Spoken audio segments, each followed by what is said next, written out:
दोस्तों, खुले आसमान के नीचे सितारों को देखना शायद हम सबको अच्छा लगता है। आसमान पर दिखने वाले ये रोशन सितारे इंतहाई खूबसूरत लगते हैं। लेकिन आपने कभी ये सोचा है कि स्टार्स यानी सितारे बनते कैसे हैं? ये सितारे अंदर से कैसे दिखते हैं? इस वीडियो में मैं आपको अल्लाह ताला की इस हैरत अंगेज़ तख्लीक के बारे में बताऊंगा। दोस्तों, बहुत से लोग शायद ये समझते हैं कि एक सितारा कोई सॉलिड सी चीज़ होता है जो चमक रहा होता है, लेकिन ऐसा नहीं होता। दरअसल सितारे गैस के बने हुए होते हैं। हमारी गैलेक्सी के अंदर बहुत ज़्यादा गैस और डस्ट मौजूद है। इसका 70% से ज़्यादा हिस्सा हाइड्रोजन गैस है और दरअसल इसी हाइड्रोजन गैस से सितारे बनते हैं। अगर हमारी गैलेक्सी एक सड़क है तो सितारे इस सड़क पर बने घर हैं और इन घरों के आसपास हर जगह गैस और डस्ट फैली हुई है। दोस्तों, अब हमारी गैलेक्सी के अंदर कितने सितारे मौजूद हैं ये बताना तो नामुमकिन है, लेकिन साइंटिस्ट के मुताबिक इनकी तादाद 200 अरब से भी ज़्यादा है। क्या आप जानते हैं कि सूरज भी एक स्टार है?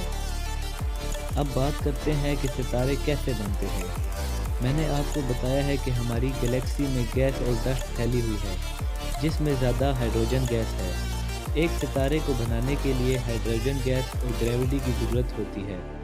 गैलेक्सी में गैस और डस्ट के बड़े बड़े बादल मौजूद होते हैं, जिन्हें हम नेबुला कहते हैं। अब होता ये है कि ग्रेविटी इन बादलों को खींचकर इकट्ठा करती है और यहीं से एक सितारा बनना शुरू होता है। ये गैस और डस्ट के बादल इकट्ठे होते हैं तो इनका टेम्परेचर बढ़ना शुरू हो जाता है, यानी ये गर्म होना शुरू हो जाते हैं। दोस्तों, ये बादल इकट्ठे होकर थिक भी हो जाते हैं और ऐसा लगता है कि गैस और डस्ट की कोई डिस्क घूम रही हो। अब इस गैस के दरमियान में गैस की एक बॉल बनना शुरू हो जाती है और इर्द गिर्द के प्रेशर से ये बॉल फटकर इससे बाहर निकल आती है।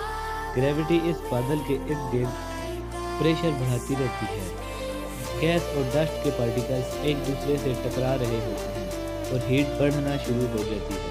इतनी हीट के टेम्परेचर 1.5 करोड़ डिग्री सेंटीग्रेड तक पहुंच जाता है। अब यहाँ पर एक प्रोसेस शुरू होता है जिसे न्यूक्लियर फिशन कहते हैं। इसमें हाइड्रोजन गैस हीलियम में कन्वर्ट हो रही होती है और अब दोस्तों, दरअसल एक सितारा यानी स्टार बन जाता है। इतनी ज़्यादा हीट की वजह से इससे बहुत ज़्यादा एनर्जी भी रिलीज हो रही होती है, जिसकी वजह से ये स्टार गर्म और चमकता रहता है।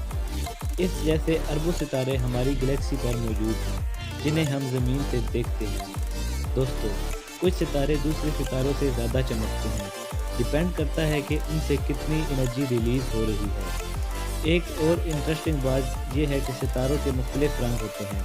जैसे जो सितारा ज़्यादा गर्म होता है वो सफ़ेद या नीले रंग का होता है और थोड़े कूल स्टार्स लाल और ऑरेंज रंग के होते हैं। दोस्तों, यहाँ एक सवाल ये भी है कि सितारे हमारी ज़मीन से कितना दूर हैं। आप ये बात जानकर हैरान रह जाएंगे कि हमारी ज़मीन से सबसे करीब सितारे को प्रोक्सिमा कहते हैं और ये सितारा भी ज़मीन से 40 खरब किलोमीटर दूर है।